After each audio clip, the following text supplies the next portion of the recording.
It's all quiet in the underground bunker. Doors closed, locks bolted.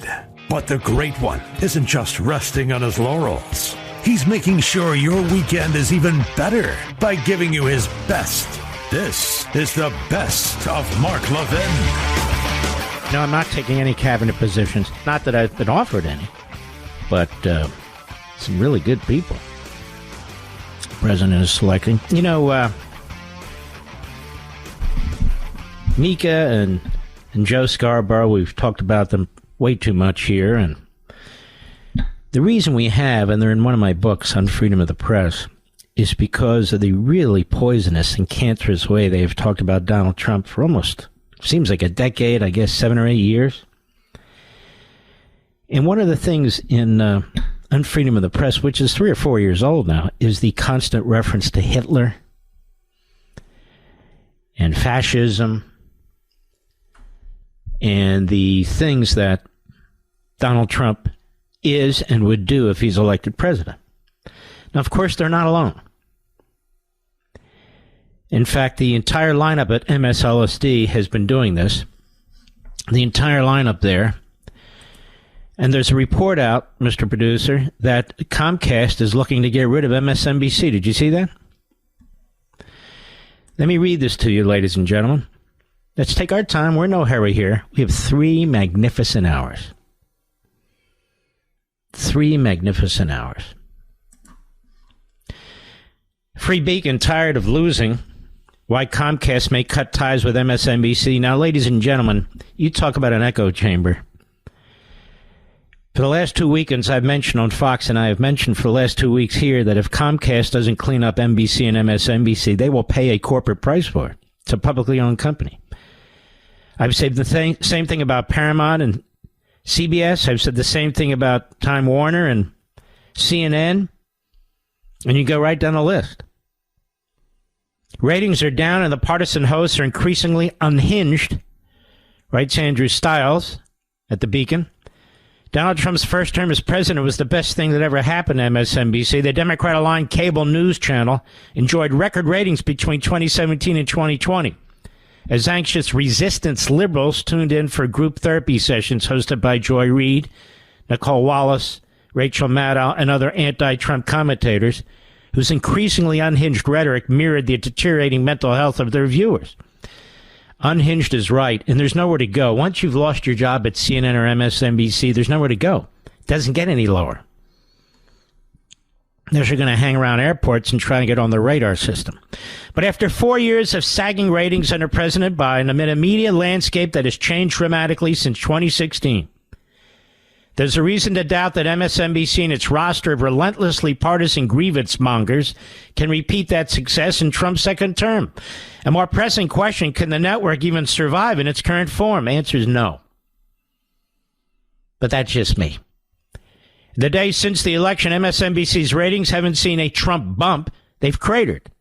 More on that shortly. But the ratings collapse comes as MSNBC, with its increasingly ugly rhetoric, denigration of Trump supporters, and ethically challenged host, has emerged as a major headache for parent company Comcast. Much as Fox Channel was a perennial problem for its then parent company, 21st Century Fox. I have no idea what the hell this guy's talking about in that regard. Or CNN was for its then owner, Time Warner, in Trump's first term. Furthermore, MSNBC's harsh partnership, and increasingly seen as a drag on its sister news operation, the supposedly nonpartisan NBC News, dogged by allegations of liberal bias, and continues to draw fewer viewers than rival ABC News. Now, Comcast's recent comments that it's considering spinning off its portfolio of cable channels suggest the company's owners, the billionaire Roberts family, would like to rid themselves of MSNBC and the accompanying bad publicity once and for all. Well, this guy was covering this thoroughly, and he does a decent job. Rather than quoting Puck's Dylan Byers, he would have quoted me.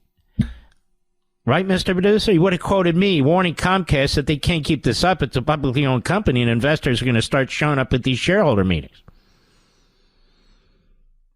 MSNBC is hardly the only liberal media outlet struggling to confront this grim reality, CNN is reportedly planning to fire hundreds of employees, scale back on ludicrously exorbitant anchor salaries. Who is John Berman, and why does he make more than $1 million a year? That is crazy. In an effort to cut costs and divert more resources to a digital operation to restore its once respectable brand. Well, digital, digital is where a lot of cable dollars are going, Fox and elsewhere and so forth, because people are dropping a lot of them, their cable subscriptions. The beleaguered Washington Post conducted a round of layoffs in 2023. That's another paper. And Bezos, even though he's a liberal, is trying to save that newspaper. The owner of the LA Times is trying to save that newspaper. And they've all gone hardcore left. And there's just nothing there. The Washington Post traffic has dropped 60% since its peaked in April 2020, when lefty readers flocked to the website in droves for anti-Trump COVID updates. But there's a reason to believe that MSNBC is uniquely ill-suited to bounce back in the post-Biden era. The network's top personalities exude all the traits many Democrats argue have caused the party to lose touch with normal Americans. Sneering condescension, inscrutable woke vocabulary, tendency to embrace bizarre conspiracy theories, and view every political problem through the lens of patriarchal white supremacy. I mean, Joy Reid, as I've said, for several years now? Just a disgusting disgrace. Their stable of talent is rife with individuals tainted by scandal of some kind. Let's take a look. Rachel Maddow. Is this boring or is this interesting? I think it's interesting, don't you, Mr. Producer? Rachel Maddow, MSNBC's premier host, is now making about $30 million a year. How do I get that job? What do? Does it turn into a leftist kook? $30 million a year to work 1 day a week. A deal that's become an increasing source of embarrassment for former boy wonder Cesar Conde, the NBC Universal News Group chairman who was somehow suckered into approving the arrangement. Over the last 8 years, during the period to her semi-retirement, Maddow has sought to justify her astronomical paycheck by pushing a spurious welter of conspiracy theories. We have the Russia collusion thing as a perfect example. And it was constant. Maddow's years of credulous on-camera detective work, quote-unquote, being thoroughly discredited, Conde decided to pay her more to work less. Earlier this year, Maddow produced her first documentary, shamelessly titled From Russia with Lev, about Lev Parnas, the obscure Ukrainian figure who served 20 years in prison for making illegal donations to Trump's campaign. We're still waiting for NBC's disinformation reporter, Brandy Zadronsky, to turn her attention to Maddow's Russia reports. Then there's Al Sharpton. The hell does he make? Say what? The formerly obese racial agitator who promoted the Tawana Broadley rape hoax and incited an anti-Semitic riot in Crown Heights, they write, has found a lucrative home at MSNBC, collecting what's believed to be a high six-figure to low seven-figure salary to struggle to read the teleprompter on his weekend show, Politics Nation. He frequently appears elsewhere on the network as an expert on racial grievances and combating anti-Semitism. Seriously? And it goes on. He recently orchestrated a $500,000 donation from Kamala Harris, her campaign, to his nonprofit weeks before conducting a softball interview. Joy Reid. I'm not going to read them all because the conga line of reprobates is long. Considered by many cable television observers to be MSNBC's new standard bearer, in light of Maddow's near total absence, Joy Reid is believed to make about $3 million a year. Must be the man, huh, Mr. Producer? Must be the system.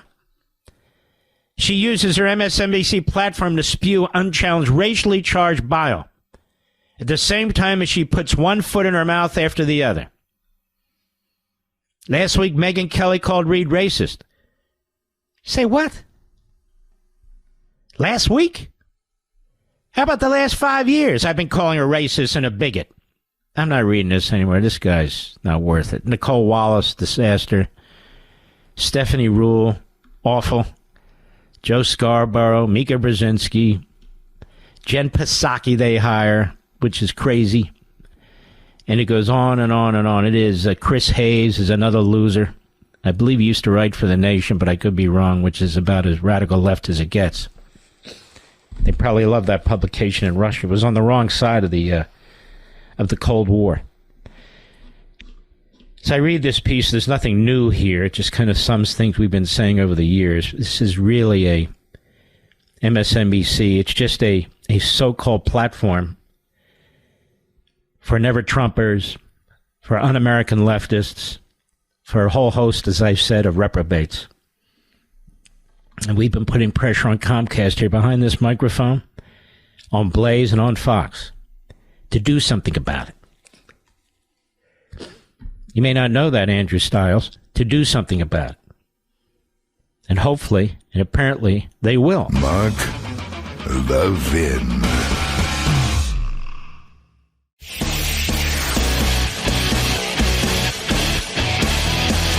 Making your weekend even better. This is the best of Mark Levin. In Manhattan, we have this Alvin Bragg, and of course we have this acting state judge, Merchan.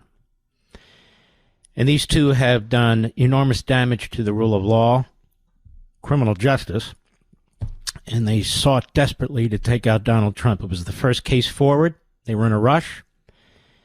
And in every respect, it was a Stalinist type show trial. Apparently, that's very popular among the Democrats in Manhattan because it looks like Alvin Bragg will be reelected. In fact, it looks like it's very popular among the legal community, including the judiciary in New York. New York has become, I'm afraid, a legal gulag. That's right, gulag. So what happened today? Well, here's Fox. Prosecutors request stay in Trump New York case, and I'll explain this in plain English, until 2029, as defense plans motion for dismissal once and for all. What are we talking about? New York prosecutors are requesting a stay until 2029 in New York versus Trump as the president's defense lawyers prepare to move to dismiss the case. Prosecutors wrote a letter to Judge Juan Merchan today, who agreed last week to grant a stay on all deadlines associated with the conviction proceedings against President Trump in the final months before he takes office. Stick with me. You're in the right place at the right time. Merchan granted the request, which issues a stay on all deadlines, including the November 26th sentencing date, to consider the effect of his election as president. Prosecutors had asked for the pause in proceedings, which they said would allow them to better evaluate the impact of Trump's new status as president-elect. Now, as a result of the election held on November 5, defendant's inauguration as president will occur on January 20, Manhattan DA Bragg wrote to Merchan. Given the need to balance competing constitutional interests, consideration must be given to various non-dismissal options that may address any concerns raised by the pendency of a post-trial criminal proceeding during the presidency, such as deferral of all remaining criminal proceedings until after the end of Donald Trump's presidency. Bragg said his team would not oppose Trump's request to stay further proceedings, pending his attorney's motion to dismiss. And it goes on. Now, what should have happened is the judge should have dismissed the case on his own act, but he didn't. Bragg should have filed a motion to dismiss the case, but he didn't. I don't know what Merchan will do down the road, but this sword of Damocles continues to hang over President Trump. It's not a great victory. Now, I want to walk you through this pretty much as I have before, but just a reminder, everybody's not a lawyer. Even lawyers, they're not all good lawyers. And some of them just have this damn wrong. I've been listening to some of the commentary, and they say, I hope that Merchan will come to his senses. Or, what do you expect from Bragg? He's playing to the voters there, and they want this sort of thing, so, and it goes on and on. Well, ladies and gentlemen, when you represent a client, you can't hope that things will change. You can't wait around. You need to go on offense. And so on offense, they should go, because there is an avenue to deal with this. You need to get it out of the gulag that is New York, and you need to get it out of there now. Number one, we have the supremacy clause of the Constitution. The Constitution and the laws of the United States, Article 6, Clause 2, which shall be made in pursuance thereof, and all treaties made or which shall be made under the authority of the United States shall be the supreme law of the land. And the judges in every state shall be bound thereby, anything in the constitutional laws of any state to the contrary notwithstanding. So why are we in state court when we're dealing with a president-elect? We shouldn't be. What authority do they have? Absolutely none. Zero. Number two, there's also federal jurisdiction in that the so-called underlying offense that they use to breathe life back into a misdemeanor offense that the statute of limitations had already run was a federal election campaign issue, wrongly decided, I might add, which brought the statute back to stay and created a felony out of a misdemeanor. What else? We have a Supreme Court immunity ruling not that long ago. So key testimony from Hope Hicks while she was working for President Trump in the Oval Office and going through certain payments and so forth, that testimony is now considered unconstitutional. And then what else do we have? That's three. How about four? The Department of Justice memos in 1973 and 2000, which said in part this issue of deferring was raised. An indictment, and by an indictment they mean the whole trial process, can be indictment, conviction, appeal, and so forth, hanging over the president while he remains in office would damage the institution of the presidency virtually to the same extent as an actual conviction. And what they're saying there is you can't have this dark cloud hanging over a president till after his presidency. The effects will be very damaging to the office. But in any event, you're talking about a DA and a state judge. They have no authority. This case and the others were timed to influence the election. And they're now trying to use it to damage the president. A local DA and a state judge, they can't hijack the office of the presidency. So what do you do? According to former federal prosecutors and certain professors, there's nothing you can do. Hope for the best. Pretty much that's it. And that's baloney. You folks remember the Bush versus Gore, the 2000 case? You remember the hanging chads? You remember the disputes over ballots? You remember the massive litigation that went on in one county after another? You remember the Florida Supreme Court? All Democrats, all but one of whom was a radical leftist. The Chief Justice was not. But remember, the court kept extending the deadline, ruling what ballots were to be counted and how chads were to be viewed. Always in favor of Gore, and it was getting closer and closer and closer. You remember all that? So what did the Bush lawyers do? What did the great late Ted Olson do? Did he say, you know what, we'll just wait and get a determination? No.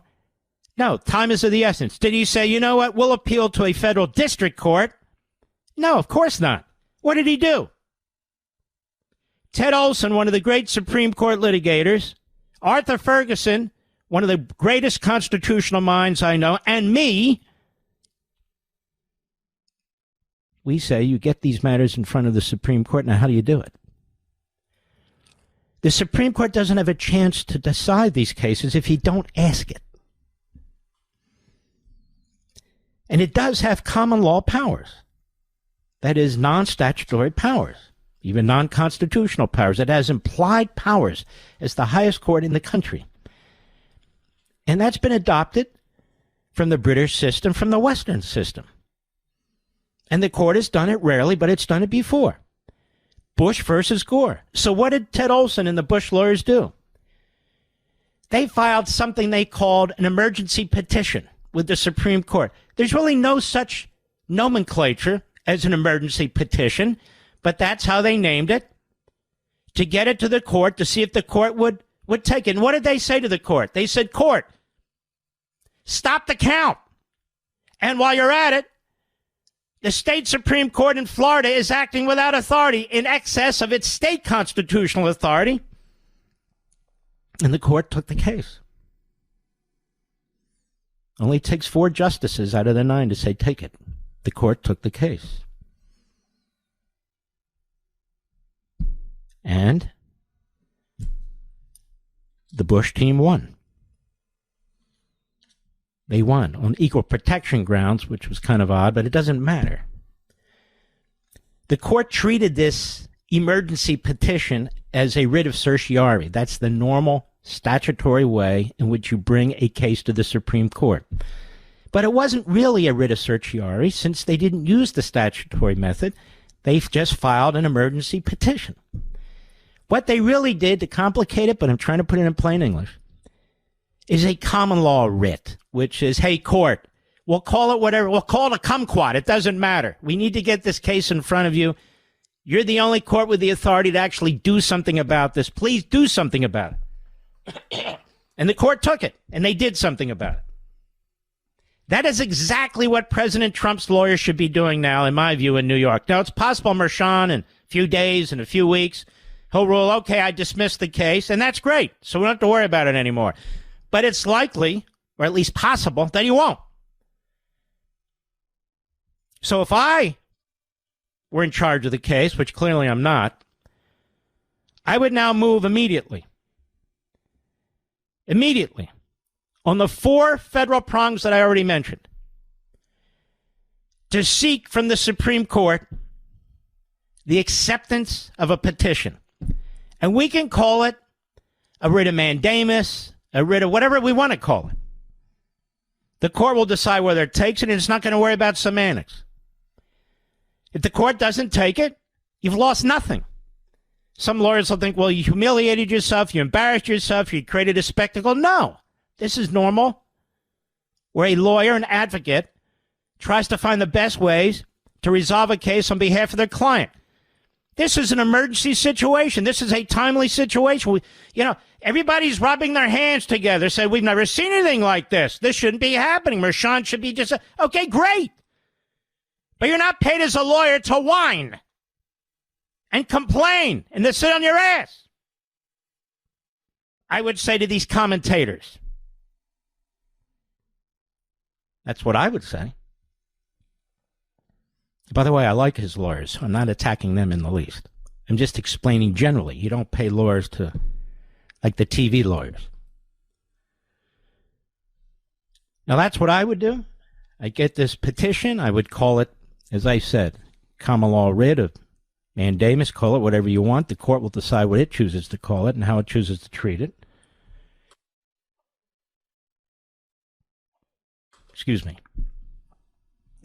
And I happen to think, and I could be wrong, but I think I'm right, that there's justices on that court that are salivating at taking this case and fixing this so it never happens again. I'm even sneezing to the truth, Mr. Producer. That is, they don't want a DA and a state judge to be able to control the president right through his presidency as he waits for them to make a determination of some kind after he's finished serving as president. No district attorney, no state judge, no federal judge for that matter, should have that kind of control over a president who is the head of the executive branch. The state has no authority or jurisdiction right now. None. Zero. So we shouldn't have to sit on the edge of our chairs and wait for what acting state judge Merchan has to say at the prodding of Alvin Bragg. Who cares?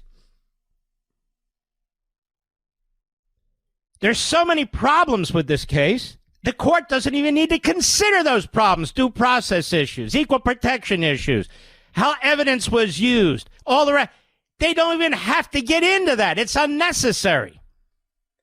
This is a jurisdictional issue. This is a federal constitutional issue on whether Bragg and Merchan have any kind of authority whatsoever to interfere with an incoming president in preparing a new administration for the transition and then becoming president of the United States. I'm sure there are justices, a majority of the justices, who don't take this kindly, who don't like what this DA and this judge did, who don't like how they seized on federal law, which they have no jurisdiction over whatsoever. How they have violated the Department of Justice position of half a century.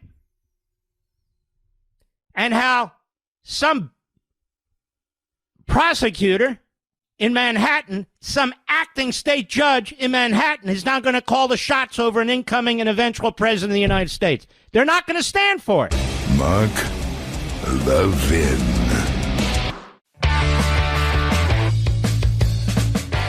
You're listening to the best of Mark Levin. I was asked earlier to tape a short clip with Bret Baier based on what the Manhattan DA did, filing with Judge Merchant.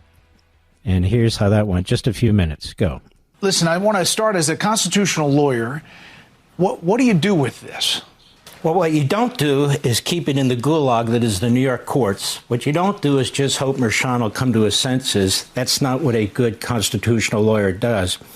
For the American people, we have what's called the Supremacy Clause in the Constitution. That means a district attorney and an acting state elected judge cannot interfere with the United States Constitution or federal law, or for that matter, the functioning of the office of the presidency. Just imagine the mayhem and the chaos that would exist if we allowed 12 to 14,000 district attorneys to do this.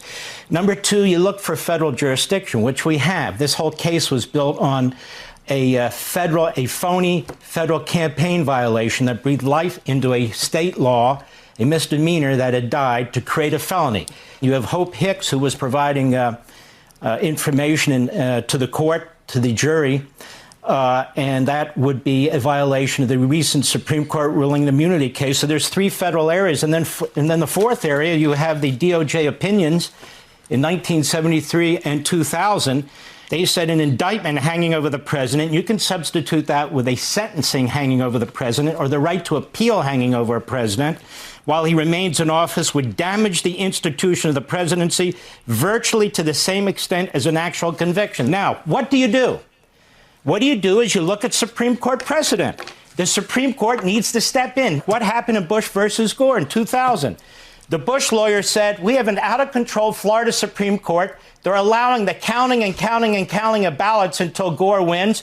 We need to put an end to this. So, to me, President Trump's lawyers, depending on what Marchand does, although I do it now, take this precedent of Bush versus Gore. You have an overwhelming case of a violation of the federal Constitution, federal law, an overwhelming case of a violation of a Supreme Court immunity ruling, an overwhelming case of a violation of the Department of Justice policy for half a century, and say to the Supreme Court, Court, you're the only ones who can help us here. Help our Constitution. We just had an election. Put this thing back in the box. Fix it before it's applied to another president of the United States, and the court will either take it or it won't. And I'm betting the court is sitting there chomping at the bit, waiting for somebody to come to its front door and say, Court, will you fix this? Will you tell this Merchant to cut it out and put this back in the box? That's what I would do. Well, it's very nice of Bret Baier to have me on. He didn't edit it in the least. So you've heard me say that, and then you heard me say it there. Repetition in this regard is important, because I feel like you're getting a lot of information that is interesting, mostly political and policy advice from lawyers, but they're not providing any legal solutions. And there are legal solutions. There are legal pathways to the United States Supreme Court. If the court decides, as the highest court in the land, that this isn't worth considering, and I seriously doubt that under all the circumstances, I very much seriously doubt it. It's a lot more here than Bush versus Gore, I can tell you that. Then that's what they'll decide. But otherwise, Donald Trump's in purgatory, and you can't have that. He's bigger than Donald Trump. He's the president of the United States. And even now, during the transition period, he's a busy man. He has things to do. And this is totally without historical support, totally without constitutional support, legal support. There's no precedent for any of what's taking place here. And I feel like, the litigators in this case really have an obligation, not just to their client, but to the country, to get this resolved and resolved now. That's my view. Now, the other issue that's coming up is the recess appointments. And I noticed that some of our friends at National Review are all worked up about this, passionately, almost emotionally unhinged, saying that Donald Trump is threatening liberty. Liberty! He's threatening liberty with this idea of recess appointments. My God! We can't have this! I'm not big as a matter of constitutional interpretation or policy on recess appointments. The problem is, there have been hundreds and hundreds and hundreds of them, and I'm not talking about since the beginning of our republic. I'm talking about over the last 25 or 30 years. They're saying, this provision was put in the Constitution, recess appointments, because, Washington's president of the United States, people had to travel from pretty far off to get to Washington, D.C., originally Philadelphia, but who's counting? But in any event, distant areas. And so he needed to populate his administration. So even though we have the clause in the Constitution, advised and consent by the Senate, we also have the framers who gave us an out. Who said, but look, under certain circumstances, you can have recess appointments. Now, those recess appointments don't go on throughout the presidency. The recess appointments last as long as the term of the Congress, the House. So no more than 2 years. Recess appointment is no more than 2 years. So it's not 4 years, the length of the presidency, and so forth. It's not like an actual confirmed position. Now, that aside, Donald Trump, the first time around, his first presidency, they slow-walked his people. They blocked his people. They were trying to handicap him and his administration while they were plotting to impeach him, while they were launching a criminal investigation. So this time around, he says during the transition, look, whoever's going to be the Republican leader in the Senate, you need to understand that I need to get my people through, and that includes potentially a recess appointment, and there are procedures for that. There's procedures for that. Even the president himself can effectively dismiss Congress, and the period of days is 10 days, so the Supreme Court has determined. The Supreme Court has limited recess appointments to a point, but it has not eliminated them. And the only other way you can eliminate them is with a constitutional amendment. Well, we're not going to get that. There's not even a movement for a constitutional amendment. So George Bush had almost 200 recess appointments. Excuse me.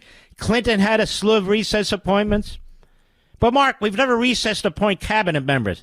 The issue isn't the position. The issue is whether it's legal and constitutional, not whether it's the janitor or a Supreme Court justice. And by the way, under Dwight Eisenhower, there were 3 recess appointments of Supreme Court justices, and he later circled back and submitted them for confirmation. So it's been used for a lot of reasons, political reasons, limited time reasons, and to populate your cabinet. And so it's not the end of liberty or separation of powers. Trump didn't start this. Well, he's going to take it further than anybody else. Let me explain. Let's have a little bit of context here, okay, folks? There's 2.5 million bureaucrats in an infinite number of agencies, departments, offices, divisions, bureaus. 95% of the laws passed every single year are passed by the bureaucracy. Congress passes 100 to 150 laws a year, maybe. But they've done something that Locke and Montesquieu, the 2 greatest philosophers, followed by the colonists during the Revolutionary period, and Montesquieu, the framers during the Constitutional period, and he's cited in the Federalist Papers. And that is that the legislature, they both said, cannot, must not delegate its legislating authority to a person or another body because they will destroy representative government. You and I, we vote for members of Congress. We don't vote for a GS-13 at the Department of Agriculture. We don't even know who the GS-13 at the Department of Agriculture making certain decisions is, right? In fact, maybe our friends at National Review can show me where the bureaucracy is in the Constitution. It's nowhere. Now, some bureaucracy was inevitable, but we're not talking about some bureaucracy. We're talking about a massive lawmaking machine that has no connection with the people and, in fact, has been moved from the Congress to the executive branch. Now, you talk about destroying separation of powers, representative government, small r republicanism. It stares us in the face every damn day. What kind of car you can drive, what kind of lawnmower you can have, on and on and on. When I wrote Plunder and Deceit, I recollect that over a 10-year period, there were 1 million pages of regulations. They all have fines. They all have penalties, including prison sentences. So nobody really knows. The Heritage Foundation undertook to try and determine, well, how many regulations have criminal penalties attached to them? You know what? They said at least 10,000, but we can't figure it out. We've given up. We're exhausted. That's how bad it is. So these guys are fighting over cabinet secretaries when Donald Trump's trying to put in place a team of cabinet secretaries and so forth to try not just to manage the bureaucracy, but try and thin it out, hold it accountable, change what its objectives are, and so forth and so on. It's a big task. But they're trying to cripple them right out of the box. You have individuals in the Senate, since only 1/3 of the Senate was up for election, 2/3 were not. And I'm watching this, and it's interesting. Some of those 2/3 are the leaders, including Republicans, in trying to thwart what Trump wants to do. Susan Collins, Lisa Murkowski, the usual names. And so if you have a Democrat Party all marching in line and a handful of Republicans, you're going to block cabinet nominations. So what is the president supposed to do? Say, look, I wanted a landslide. I made these promises to the American people. The voters count on me. I've got to deliver to the voters. So I'll give in to 6 members of the Senate or whatever the number is. So he fights back. This recess appointments clause wasn't created by Donald Trump. The practice of using it, not because of travel, but for many other reasons, that wasn't created by Donald Trump. It's not unique to Donald Trump, but they're trying to create that impression. Now, he's threatened to use it, and he's threatened to use it strongly, which is the way Donald Trump negotiates. Like if NATO doesn't cough up the money, we're going to withdraw from NATO. So they coughed up the money. But he may use it more strongly than other presidents. And then one of the writers, or 2 of them, have written, we ought to get rid of this altogether. It's arcane. It's not an issue of travel anymore. It's been abused. Let's think that through for 1 minute. 1 minute. Let's think of a Senate controlled by Democrats and Chuck Schumer. Let's think of a president like Donald Trump. And the recess appointments clause has been somehow ripped out of the Constitution. This guy's dream. What would happen?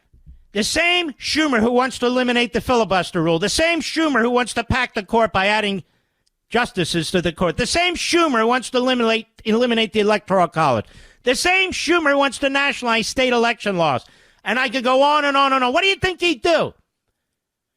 He'd block almost all of the nominees that a President Trump or President Reagan or President DeSantis, however you want to put it, would promote. He'd try to cripple the presidency. That's what he would do. That's what they tried to do with impeachment twice and the criminal investigations. They tried to cripple Trump.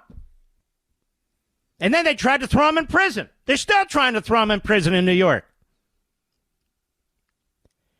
So when you start screwing around with the Constitution this way, rather than understand that in some parts of the Constitution there's a little bit of ambiguity, that we have now traditions and customs and practices that have developed with respect to the recess appointment clause, you need to take these things into consideration if you're a serious person.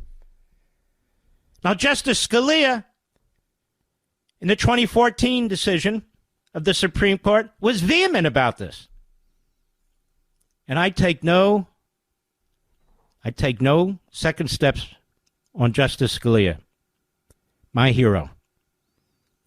Now, he said no, that this recess clause is a big problem. There shouldn't be these recess appointments. But it's the same Justice Scalia that signed on to the Chevron decision that gave this enormous power, or at least confirmed enormous power on this massive bureaucracy for which there's no constitutional basis whatsoever. And they limited review of any kind, including judicial review, that basically the decision of the bureaucracy is final for all intents and purposes. Now, the court had the guts, I think it was 6 members, the guts in this last term to say, no, that's not correct. They struck down the Chevron decision. They reversed it, in effect, and provided for review, especially judicial review. And Scalia had said that his willingness to go along with the majority and his contributing opinion in that case was the biggest mistake he ever made on the bench. So we're all human, but the point is they created this massive bureaucracy. The court under Chevron sanctified it, and now we're fighting over the cabinet members. The cabinet members. The Democrats want the bureaucracy to continue on, to even be more ubiquitous, more powerful, more bureaucrats, more money, because then elections don't matter. Representative government doesn't matter. Centralized, iron-fisted government with red tape and endless control. That's why they don't want Trump to get the nominees that he wants. Not because they're good government types, not because they earnestly oppose Gates or Hegseth or whomever it is, because they're bomb throwers. And we ought not play into that. It's not too much to say that if a president wants his team, he ought to get his team. Yes, I understand the role that the Senate plays, but I also understand the power of the president to push back, or he'd be completely denuded. Mark Levin.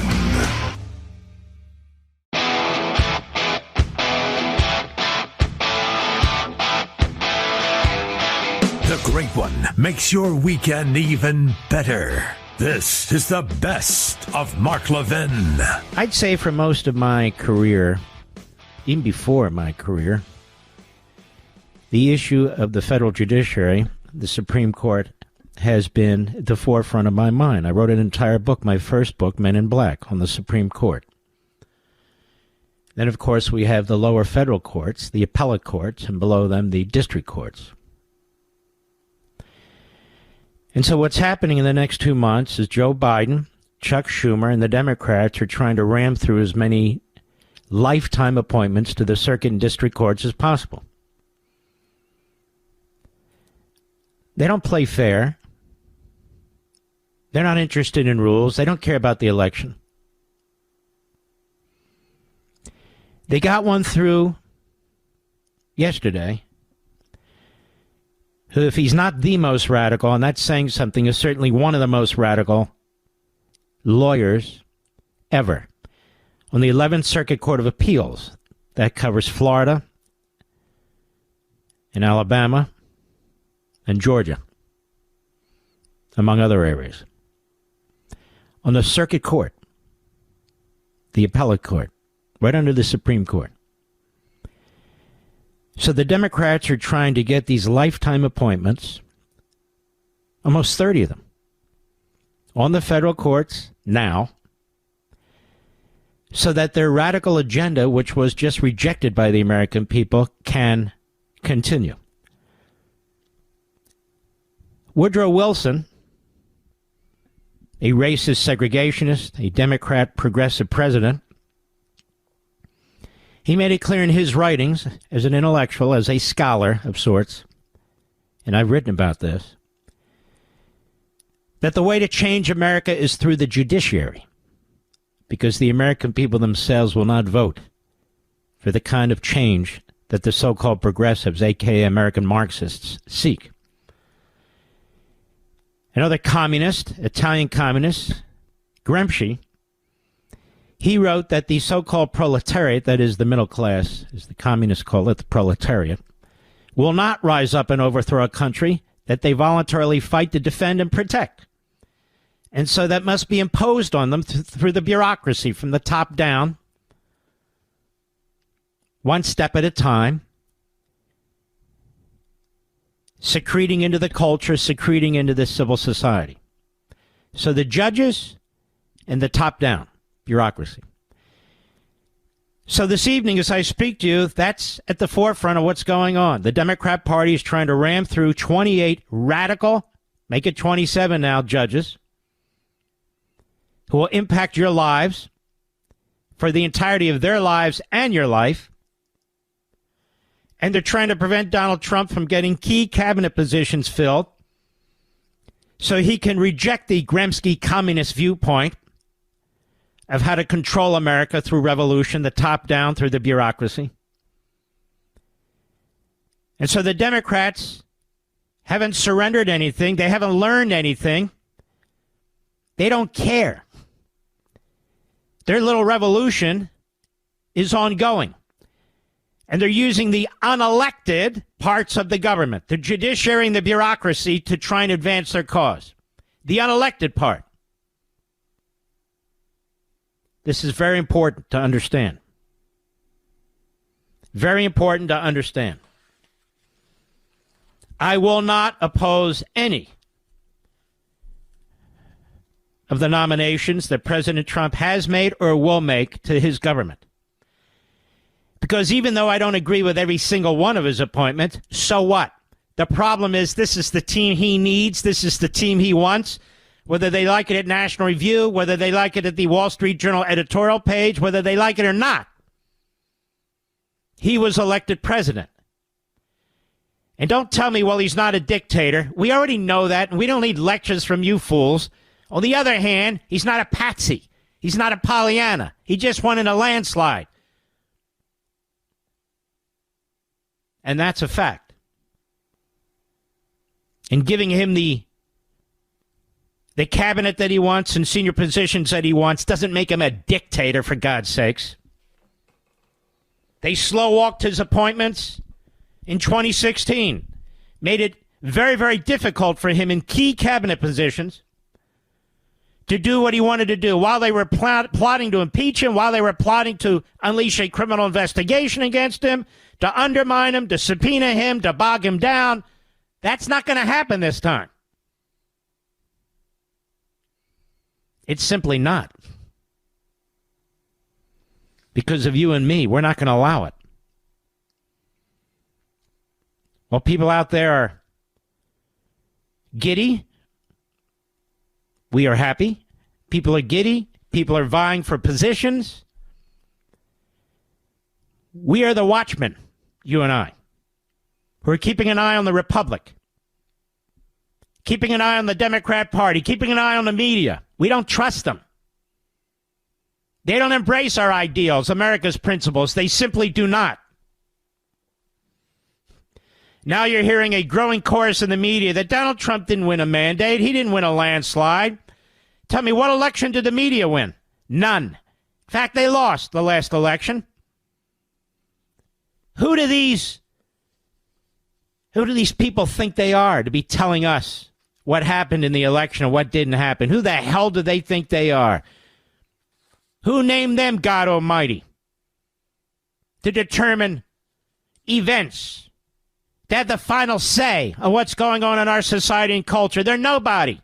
They're worse than nobody. They hate the country and they hate us, and we know this, as a matter of fact,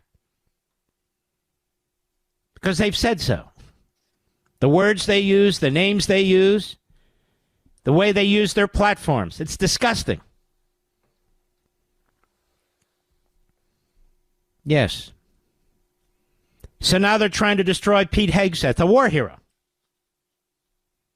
A war hero. They said nothing about Dougie Emhoff. They said nothing about Tim Walz and his sickening, pathetic background. His ties to communist China. His ties to a jihadist imam. His perverse obsession with sex changes and all the rest of it in his state. That was okay. The fact that Kamala Harris didn't prosecute priest pedophiles, wouldn't speak to the victims, the children and their families, wouldn't prosecute any of them, that was a non-issue during the campaign, you remember? Well, I remember. Pete Hegseth. Remember Barack Obama and his ties to the Islamists? Remember Barack Obama and his mentor and out of the closet communist? Remember all that? No, that didn't matter. Remember Jeremiah Wright? They barely covered it. So we and others kept pushing it. Then they couldn't ignore it. But then they blew it off. Remember all that? Remember all the allegations against Bill Clinton? Sexual molestation, rape, George Stephanopoulos, who now is basically the head honcho at ABC News, ran the war room, the quiet silence, these women. Remember all that? Remember Ted Kennedy and Chappaquiddick? Remember all that? Where a woman actually died? The cover-up took place? Horrendous cover-up. And the media participated in it. I can go down a long list here, folks, a long list. The idea that somebody, and I'm just using him as an example, that Pete Hegseth isn't qualified to be the Secretary of Defense is pathetic. Like Pete Buttigieg is qualified to be Secretary of Transportation. Like Anthony Blinken is qualified to be Secretary of State. And I can go down the list.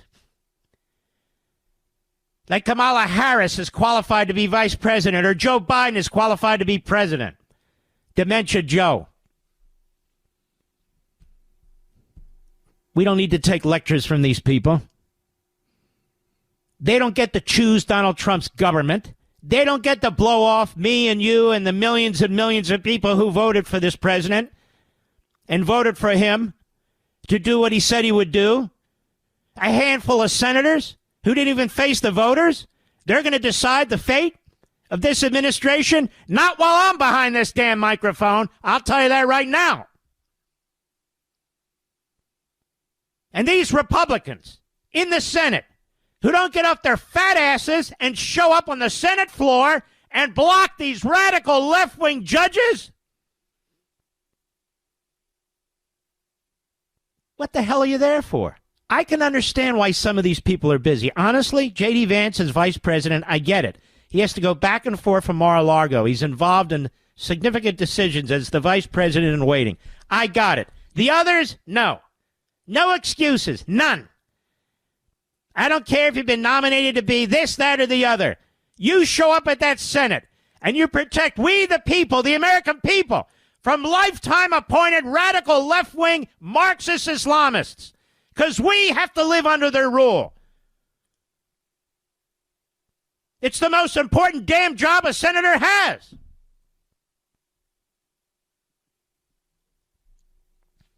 And the idea that you'll go to a rocket launch, that's right, even some of my friends, that you'll go to a rocket launch or that you'll do something, I don't want to hear about it.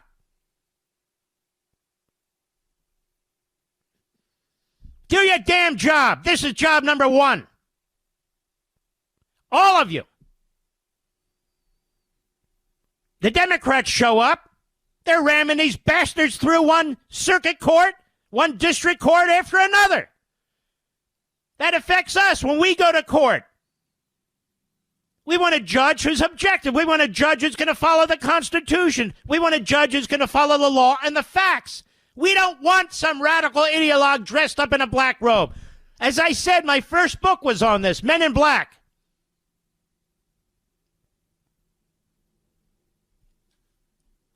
I don't care if you want to watch a rocket launch, you want to raise money, you want to have a big dinner. You put your butt in that Senate, that chamber, and do your friggin' job. And we're going to start taking names here and start reading them off. That's what we're going to do. Oh, and the recess appointments. These clowns that write these pieces about recess appointments. Like somehow liberty's at stake. Liberty's at stake. I'm not a big one on recess appointments, but let me tell you something. They've been going on since the beginning of the Republic. They've been going on since well after the horse and buggy, since we've had jets and trains and planes and buses. George W. Bush had 177 recess appointments. Did anybody talk about freedom then? Anybody? Clinton had recess appointments. There have been a zillion, hundreds and hundreds and hundreds of recess appointments in this country. The Supreme Court had an opportunity to kill off recess appointments. It's in the Constitution. They didn't. They limited them, but they didn't destroy them. They didn't get rid of them. Why? Well, think for a second. Like these phony brainiacs who do not, and write their pieces and pat themselves on the head and then quote each other. think for a second. If we didn't have the recess appointments, what do you think a Chuck Schumer as the Democrat leader in the Senate would do to a Donald Trump and his nominees? He'd block every damn one of them. And there'd be no recourse whatsoever. That is, massive power shift to the United States Senate. Not even the full Senate, just a basic majority.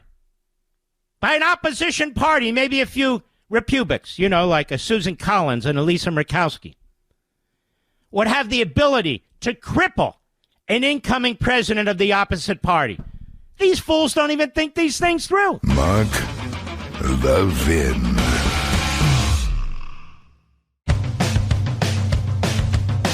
We're giving you nothing but the best of Mark Levin. President Trump has nominated Pam Bondi for Attorney General of the United States.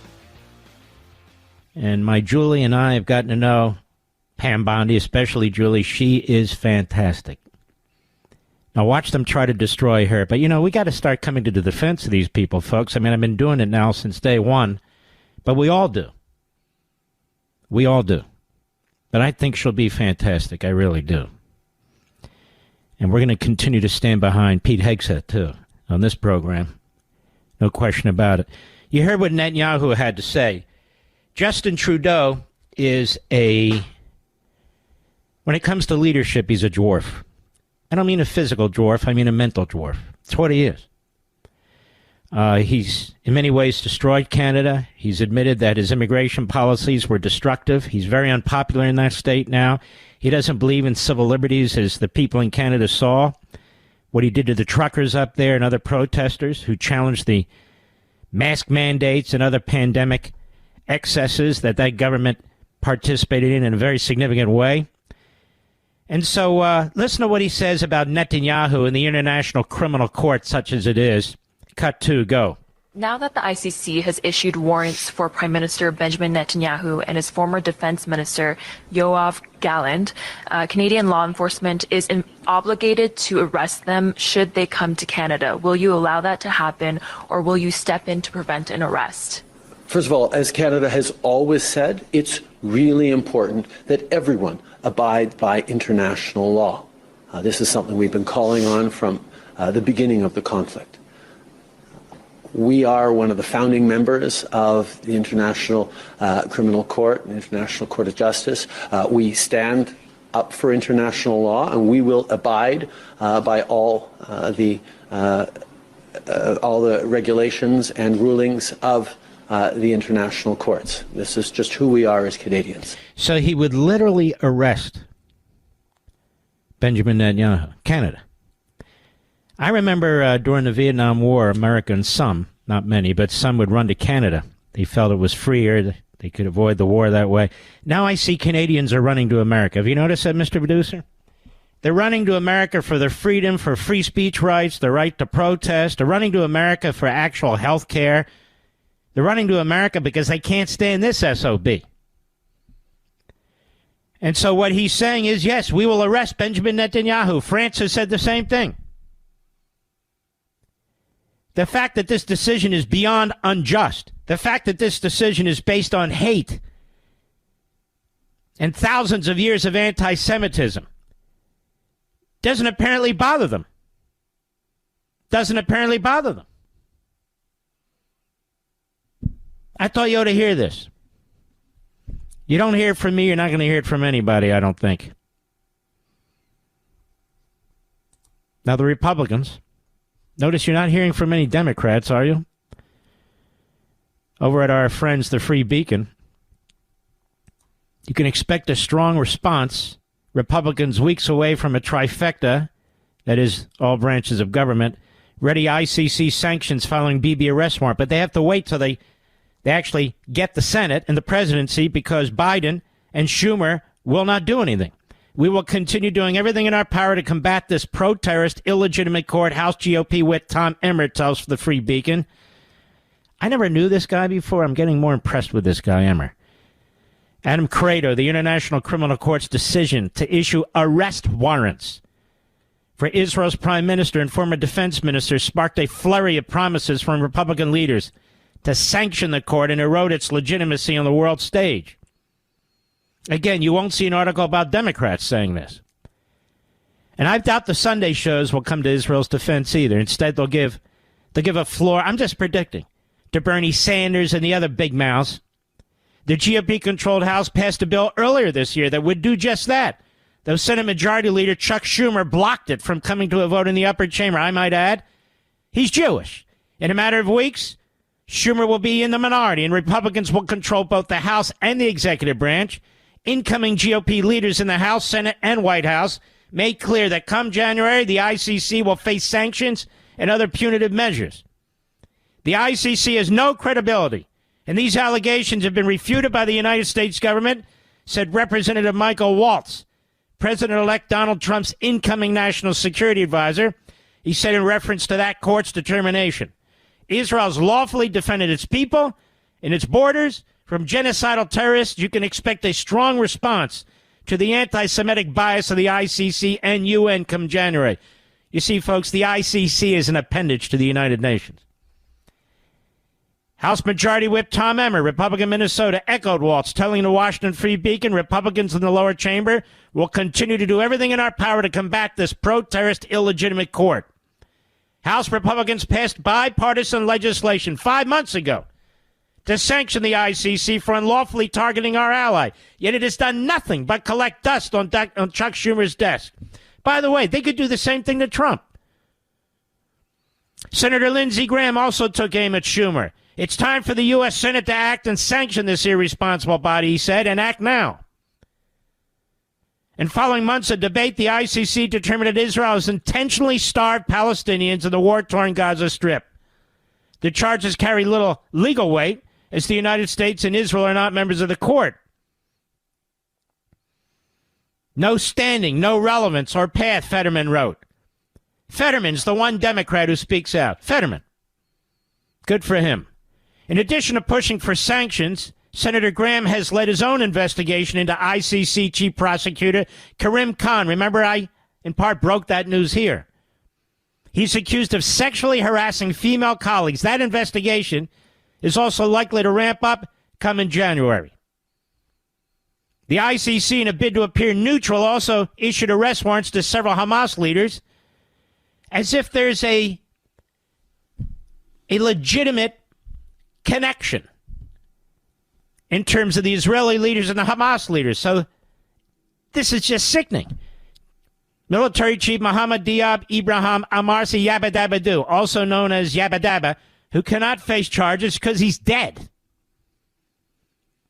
Israeli leaders quickly condemned it. And by the way, all major Israeli leaders, Lapid, Gantz, they all came out and condemned this. So in this, the Israelis are united. For once. In this, they are united. And the amount of food and water and medicine the Israelis have poured into the Gaza Strip is really unimaginable in a time of war. It's unimaginable. It's an enormous amount. So that's the situation. And as I said, this ICC could do exactly the same thing to any American soldier, any American politician, any American public official. They could do it to our president. They don't have the authority to go after anyone in the United States or Israel or a non-member or a country that is a non-member of the ICC. But they did it anyway. And they did it because Iran funded the complaint through South Africa, Algeria, Ireland, all those countries that have filed complaints against the state of Israel. You might as well have the whole conga line of reprobates and genocidal monsters at the UN sign the complaint, because it's the same damn thing. It's the same damn thing. It's actually quite unbelievable. And yet here we are. The Democrats sit on their hands. And isn't it interesting? They waited until after the election, the ICC, to do what it did. Isn't it interesting that the ICC wasn't the only one that waited after the election, but last evening's vote by the Democrats, 18 of them, to try and withhold all weapons sales, all, to Israel, was done after the election as well. Isn't that interesting? No, it's conniving. It's grotesque. It's immoral. Great Life, Liberty, and Levin, Saturday and Sunday. Saturday we have Victor Davis Hanson. Davis Schoen, one of the great constitutional, civil rights, and defense lawyers in the country. We're going to discuss the strategy that's being used by the lawyers in New York. I like these lawyers a lot. I like Todd Blanche a lot. I just have a slightly different view that I don't think they should Merchan not rule favorably, I don't really think they should be playing around in the legal waters of New York. I mean, they can do that, but they need to simultaneously move it into the federal system. And by that, I don't mean federal district court. I don't mean the Second Circuit. No, I mean to the Supreme Court. Worst the Supreme Court could say is no. But I think they'll say yes. There's just too much at stake with what's going on here. And I don't think they're going to like the fact that a local prosecutor and an acting state judge are flopping all over the federal jurisdiction, including the office of the presidency, the federal constitution. I don't think they're going to like it at all. But if they duck, they're going to pay a price for it, which means this issue is not going to go away. It's just not going to go away. And so I point that out. So I want to ask you folks a question. Why do they keep bringing Wasserman Schultz? She's on CNN today. Eric Swalwell, he's on MSNBC today. Why do they keep bringing these same people on TV? I just need to understand. I mean, what is the point? And I guarantee the Sunday shows are going to bring in the Bernie Sanders of the world and the other reprobates, the other Marxist, Stalinists, Islamists. Are the media going to learn? I don't think the media are going to learn. I think there may be some corporate movement here. I think it's important. We talked about it extensively last night. Spin-offs and so forth. Maybe they'll change corporate hands. But I think fundamentally, unless they get rid of some of these hosts, it's not going to work. Now, you can attack on the left the Scarboroughs all you want. They're being attacked for being disingenuous, being unprincipled. That's fine. They set themselves up this way. I mean, how many times did I come on the air here, Mr. Producer, and tell Joe Scarborough, what are you doing? Yeah, repeatedly, especially after we met on the airplane. I said, what are you doing? You know you don't believe this. Why are you talking this way? Why are you doing these things? But, you know, he went in one direction, and now he's moving in another direction. So people are criticizing it, but on the left, they're criticizing it because they want them to continue to throw mud balls. And this group on the left, it's shrinking, but it doesn't matter. Remember, it took Castro about 20 or 30 Marxist, quote-unquote, guerrillas in the jungles to overthrow an entire government. It doesn't take much. It doesn't take a lot. They're never in the majority, the Marxists on the left. They've never been in the majority when they overthrow governments. Mao wasn't in the majority. Lenin wasn't in the majority. Even the Islamo-Nazis in Tehran, they weren't in the majority, but they seized the tools and the levers of power. And that's what the Democrats are waiting for. I'm being perfectly honest with you. You may have a few out there saying, hey, we've disconnected. Hey, you know, we're not. But that's fine. But they're not the ones who are going to drive the agenda. The Democrats smell blood in the water now that Gates stepped down. And it's very important that we, in this audience, we rally around Pete Hegseth. We rally around these other folks. Because they're going to try and pick them off one at a time. And you get these Republicans like this idiot in North Dakota, whose name I still don't remember, whose name's not worth remembering, quite frankly. He's another rhino, like this guy, Mike Rogers. I hope Trump doesn't appoint him as the FBI director. I mean, it's possible. I don't call Donald Trump and say, don't do this and do this. I leave it to other talk show hosts that think they should be doing that sort of thing. And many of them do. They're in his ear constantly, day in and day out.